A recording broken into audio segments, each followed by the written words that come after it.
It's time to get rolling with Captivate. There's definitely a learning curve involved in working with Captivate. I'll do my best to cover some of the main features you'll be using, but certainly expect some questions. Those who have experience with video editing will have a bit of an advantage in getting comfortable with the timeline, but either way, it definitely takes some time to get proficient. So just take your time getting going, and after a few videos you'll start to feel like an expert. In this example, we'll build an order of operations video using the logarithm 1 as my base. I'll make sure you each have access to both of these files.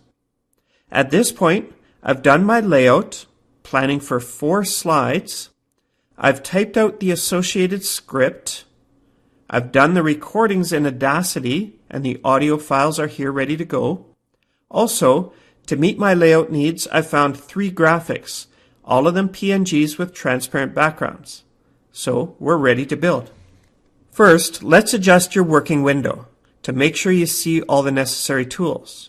Under Window, ensure you have these 3 selected: Film Strip, Timeline, and Library. If not already open, you can click down here to see your timeline pop up, and you can drag it to be bigger and give yourself more room for later. Also, if it's not already open, click up here in the top right on Properties to see the Property Timing options. Now you have everything open and we're ready to go. Let's save this file with a new name right away before we get going so we can keep the existing work and separate them. And the first thing I want to show you is how to change the background so it's your name at the bottom of the video here. Click on the first slide, and down at the bottom here on the timeline you'll see the background, and you'll see that it's locked. Now, locking a layer helps you so you don't accidentally move or delete it as you work with various other things in your video. Anyway, click on that layer, then up in the right here under Properties it shows the file name. If we click on that button, it allows us to replace the graphic. So click Import and choose your custom background to replace this one. Let's set up for 4 slides as per our design. We'll keep the first slide here and just modify it, and let's add 3 more clean slides. To do this, we insert New Slide from blank, and let's do that twice more, and we have our 4 slides.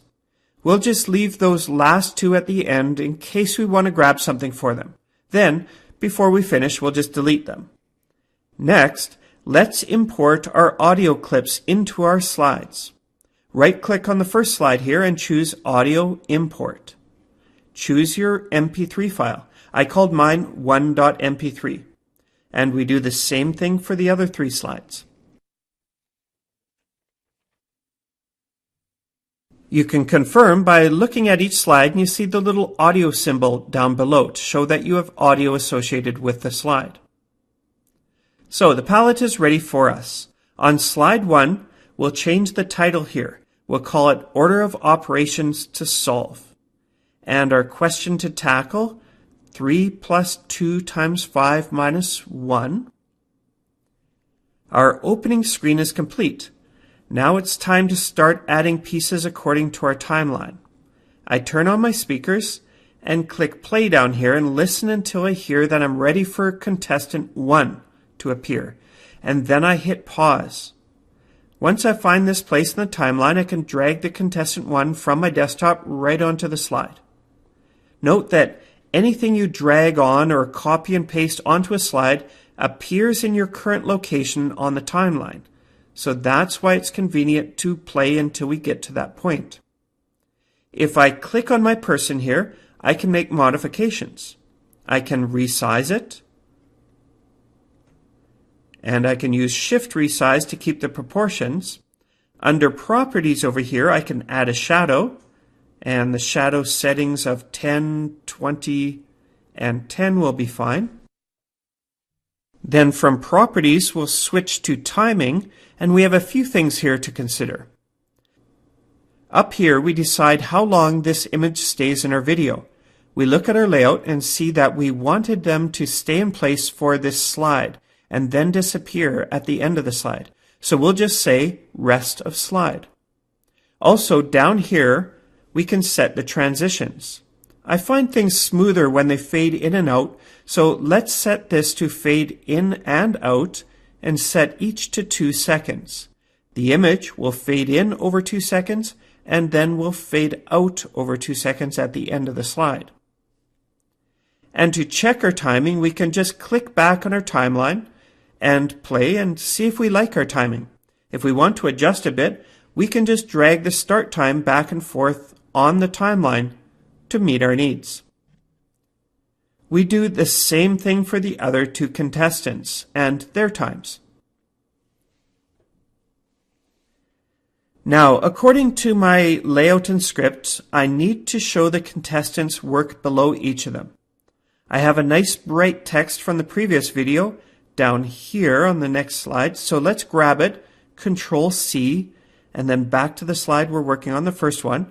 When we have it in the right place in our timeline, we just hit Control V to paste. We change our text, and we can move it into place. Then we look over at our properties and timing. Under properties, we can do any resizing or whatever we need, change the colors or what have you. I'm just going to leave the settings as is. Under timing, though, we see that this text was kept for the whole project in the previous video. Now we only want it for this slide. So let's change that to rest of slide. The transitions down at the bottom, they already look good, so we're good to go.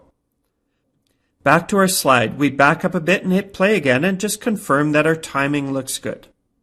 And the next thing to add is the next line of work for our contestant.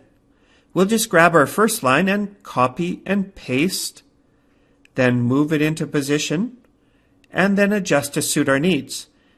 Getting our timing all perfect will take a little bit of time, adjusting things and playing, and that's just about it for this slide. A couple of other tools that are handy are the highlight boxes and/or arrows. Kind of like your pointer as you explain things. For example, if you want to highlight the 3 plus 2 when I describe their thought process, you can go to the last slide and I've got a nice highlight box here. Again, just copy and paste. Remember to paste it at the time that you want it to appear. One thing we usually do differently for highlights or arrows is that we want them for just a short time, just long enough to point something out and then disappear. Thus, when we go up to timing, we often have to change the display for to a specific time. Also, I usually like to have the transitions, but you may find that you only want 1 second each if you're jumping from one item to the other. It depends on the pace of your video. If 2 seconds works nice, sure, you can just leave it at that. To get your timing perfect on the highlight box, I often just drag the beginning and end of the timeline as I listen and adjust.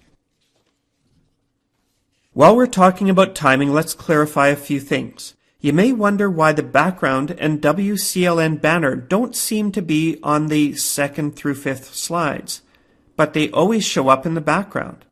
If you look at their timing settings, you'll see that they are set to display for the rest of project, meaning that they'll stay there through the whole video, even though they only really exist on the first slide. So if you're working through a problem like the log one from before, where each line is just added and just builds on the problem to the very end, all your images and text would be set to rest of project. They'd only really exist on the slide where they're added, but they stick around visually right to the end of your video. Sometimes I see new Captivate people add the same repeating lines to each slide, trying to line them up on each slide. This isn't required and causes a whole lot of extra work and very messy files. If you're smart about setting your timing settings, you can make a very clean video and use much less time. This is also worth understanding if you're looking for more space on your pages, and say you want the WCLN logo to fade out after a certain amount of time. Just unlock it, select it, and change the timing settings. You could have it fade out after the first slide or 10 seconds into the first slide or whatever you wish. If you want to start getting fancy, you can notice that under the timing area here, there are effects. For example, if I want my contestant here to move up to the side, I can click on her, choose a motion path, say left to right, and then click the start and the end points, and we have motion. We can move around those endpoints, and to better control this motion, notice that you can impact when it starts its motion and how long the trip is going to take. Some people get confused with the start time. Just remember that effect start is how many seconds after the object appears that it starts its motion.